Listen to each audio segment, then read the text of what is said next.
Yo, yo, yo, yo, yo. Welcome to another episode of The Brush with Greatness. I'm your host, Alexander Miller, better known to the WWE Universe and the pro wrestling community as Alexander the Great, or A.T.G for short. Today, I'm going to be reading Chapter 4 of Alice in Wonderland, titled The Rabbit Sends in a Little Bill. Let's begin. It was the White Rabbit, trotting slowly back again, and looking anxiously about as it went, as if it had lost something. And she heard it muttering to itself, "The Duchess! The Duchess! Oh, my dear paws! Oh, my fur and whiskers! She'll get me executed! As sure as ferrets are ferrets! Where can I have dropped them, I wonder?" Alice guessed in a moment that it was looking for the fan and a pair of white kid gloves, and she very good-naturedly began hunting about for them, but they were nowhere to be seen. Everything seemed to have changed since her swim in the pool, and the great hall, with the glass table and a little door, had vanished completely. Very soon the rabbit noticed Alice as she went hunting about, and called out to her in an angry tone, "Why, Mary Ann, what are you doing out here? Run home this moment and fetch me a pair of gloves and a fan. Quick, now!" And Alice was so much frightened that she ran off at once in the direction it pointed to, without trying to explain the mistake it had made.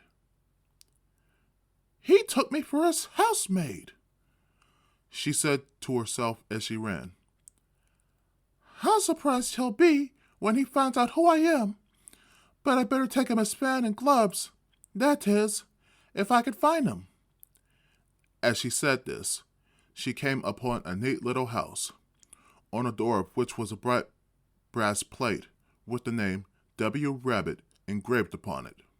She went in without knocking, and hurried upstairs, in great fear lest she should meet the real Mary Ann, and be turned out of the house before she had found a fan and gloves. "How queer it seems," Alice said to herself, "to be going messages for a rabbit. I suppose Dina will be sending me on messages next."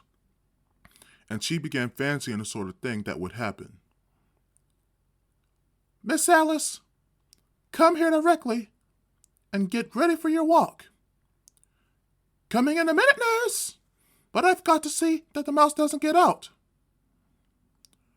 "Only I don't think," Alice went on, "that they'd let Dina stop in the house if it began ordering people about like that." By this time, she had found her way into a tidy little room with a table and a window, and on it, as she had hoped, a fan and 2 or 3 pairs of tiny white kid gloves.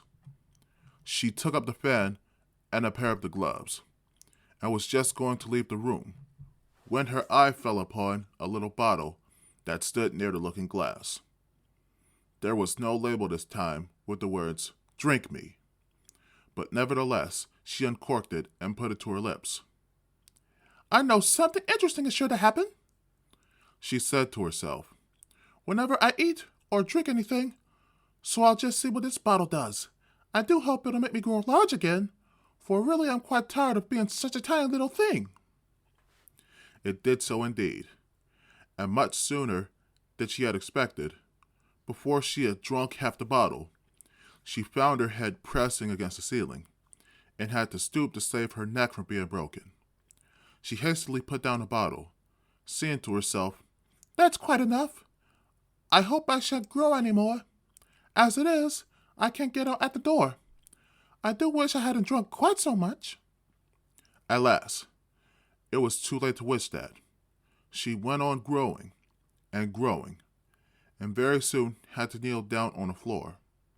In another minute, there was not even room for this, and she tried the effect of lying down with one elbow against the door, and the other arm curled round her head. Still, she went on growing, and as a last resource, she put one arm out of the window, and one foot up the chimney, and said to herself, "Now I can do no more. Whatever happens, what will become of me?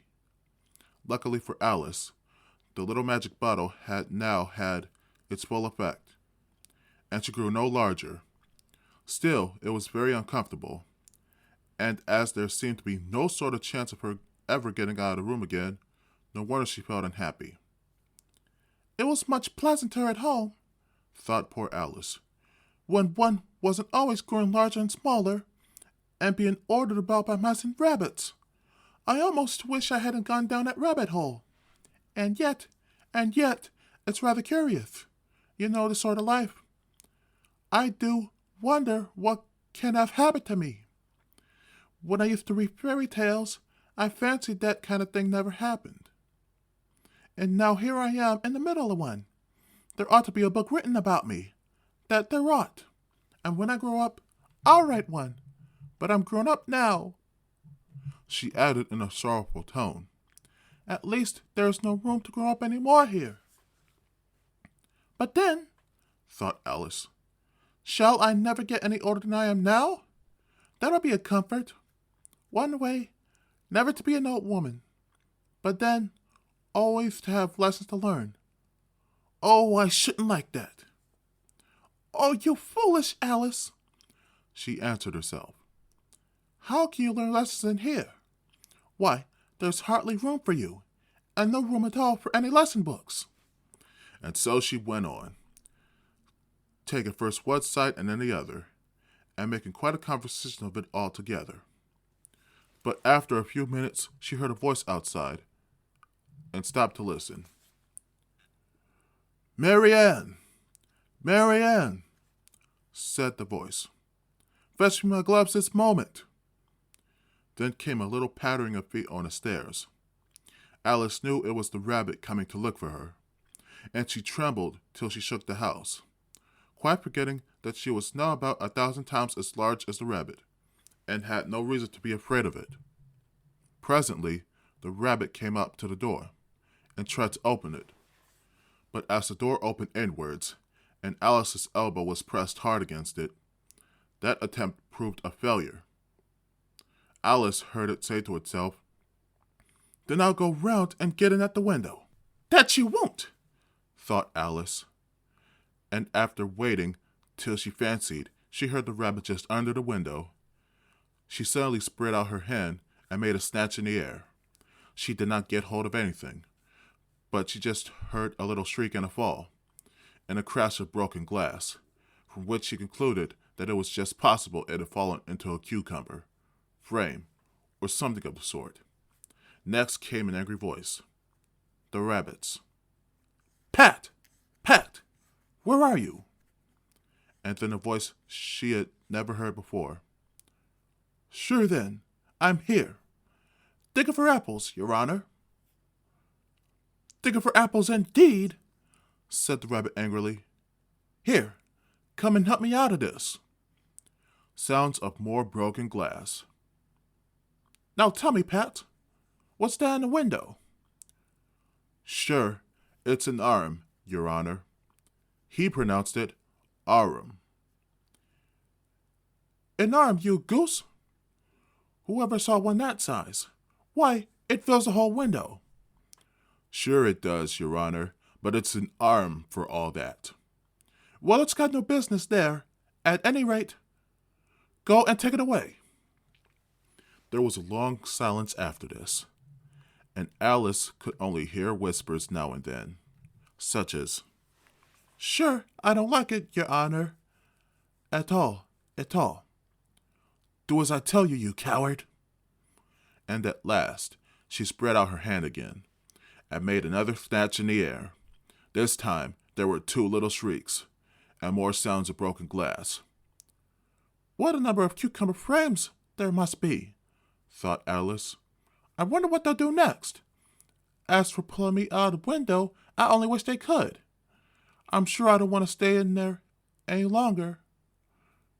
She waited for some time without hearing anything more. At last came a rumbling of little cartwheels, and the sound of a good many voices all talking together. She made out the words, "Where's the other ladder?" "Why, I had it to bring but one." Bill's got the other. Bill, fetch a here, lad. Here, put him up at this corner. No, tie 'em together first. They don't reach half high enough yet. Oh, they'll do well enough. Don't be particular. Here, Bill, catch hold of this rope. Will the roof bear? Mind that loose light. Oh, it's coming down. Heads below. A loud crash.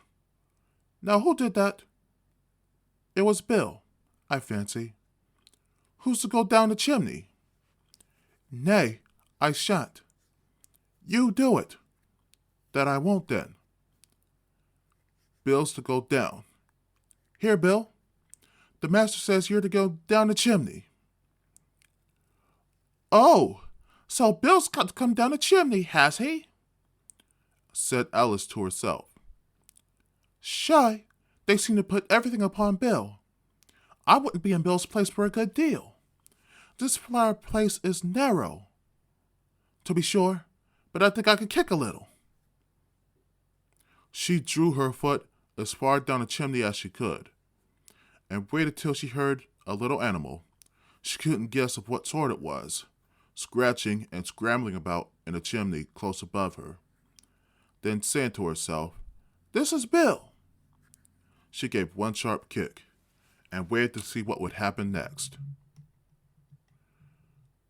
The first thing she heard was a general chorus of, "There goes Bill!" Then the rabbit's voice along, "Catch him! You by the hedge!" Then silence, and then another confusion of voices. "Hold up his head. Brandy now. Don't choke him. How is it, old fellow? What happened to you? Tell us all about it." Last came a little feeble, squeaking voice. "That's Bill," thought Alice. "Well, I hardly know. No more, thank ye. I'm better now. But I'm a deal too flustered to tell you. All I know is something comes at me like a jack-in-a-box, and up I goes like a skyrocket." "So you did, old fellow," said the others. "We must burn the house down," said the rabbit's voice, and Alice called out as loud as she could, "If you do, I'll set Dina at you." There was a dead silence instantly, and Alice thought to herself, "I wonder what they will do next. If they had any sense, they'd take the roof off." After a minute or two, they began moving about again, and Alice heard the rabbit say, "A barrelful will do, to begin with." "A barrelful of what?" thought Alice. But she had not long to doubt, for the next moment a shower of little pebbles came rattling in at the window, and some of them hit her in the face.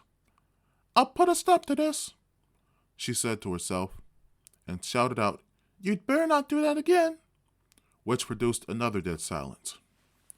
Alice noticed with some surprise that the pebbles were all turning into little cakes as they lay on the floor, and a bright idea came into her head. "If I ate one of these cakes," she thought, "it's sure to make some change in my size, and as it can't possibly make me larger, it must make me smaller, I suppose." So she swallowed one of the cakes, and was delighted to find that she began shrieking directly. As soon as she was small enough to get through the door, she ran out of the house, and found quite a crowd of little animals and birds waiting outside. The poor little lizard, Bill, was in the middle, being held up by two guinea pigs, who were giving it something out of a bottle. They all made a rush at Alice the moment she appeared, but she ran off as hard as she could, and soon found herself safe in the thick wood. "The first thing I've got to do," said Alice to herself, as she wandered about in the wood, "is to grow to my right size again. And the second thing is to find my way into that lovely garden. I think that would be the best plan." It sounded an excellent plan, no doubt, and very neatly and simply arranged. The only difficulty was that she had not the smallest idea how to set about it. And while she was peering about anxiously among the trees, a little sharp bark just over her head made her look up in a great hurry. An enormous puppy was looking down at her with large round eyes, and feebly stretching out one paw, trying to touch her. "Poor little thing," said Alice in a coaxing tone, and she tried hard to whistle to it, but she was terribly frightened all the time at the thought that it might be hungry, in which case it would be very likely to eat her up in spite of all her coaxing. Hardly knowing what she did, she picked up a little bit of stick and held it out to the puppy, whereupon the puppy jumped into the air off all its feet at once, with a yelp of delight, and rushed at the stick, and made believe to worry it. Then Alice dodged behind a great thistle, to keep herself from being run over, and the moment she appeared on the other side, the puppy made another rush at the stick, and tumbled head over heels in its hurry to get hold of it. Then Alice, thinking it was very like having a game of play with a cart horse, and expecting every moment to be trampled under its feet, ran around the thistle again. Then the puppy began a series of short charges at the stick, running a very little way forwards each time, and a long way back, and barking hoarsely all the while, till at last it sat down a good way off, panting, with its tongue hanging out of its mouth, and its great eyes half shut. This seemed to Alice a good opportunity for making her escape, so she set off at once, and ran till she was quite tired and out of breath, and till the puppy's bark sounded quite faint in the distance. "And yet, what a dear little puppy it was," said Alice, as she leant against a buttercup to rest herself, and fanned herself with one of the leaves. "I should have liked teaching it tricks very much, if only I'd been the right size to do it. Oh dear, I'd nearly forgotten that I've got to grow up again. Let me see. How is it to be managed? I suppose I ought to eat or drink something or other, but the great question is, what?" The great question certainly was, what?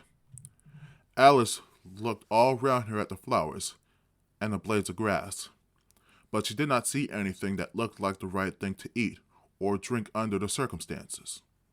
There was a large mushroom growing near her, about the same height as herself, and when she had looked under it, and on both sides of it, and behind it, it occurred to her that she might as well look and see what was on the top of it. She stretched herself up on tiptoe and peeped over the edge of the mushroom, and her eyes immediately met those of a large caterpillar that was sitting on the top with its arms folded, quickly smoking a long hookah, and taking not the smallest notice of her or of anything else. Well, that's it for today, guys. I hope you enjoyed today's episode of The Brush with Greatness. Feel free to follow me on Twitter at WWE The Alexander. Follow me on Instagram at AlexanderGreat_ATG. And feel free to go to my YouTube channel and like, comment, share, and subscribe on it. I enjoyed doing this episode today. Next episode will be scripture reading. Ecclesiastes 2, King James Version.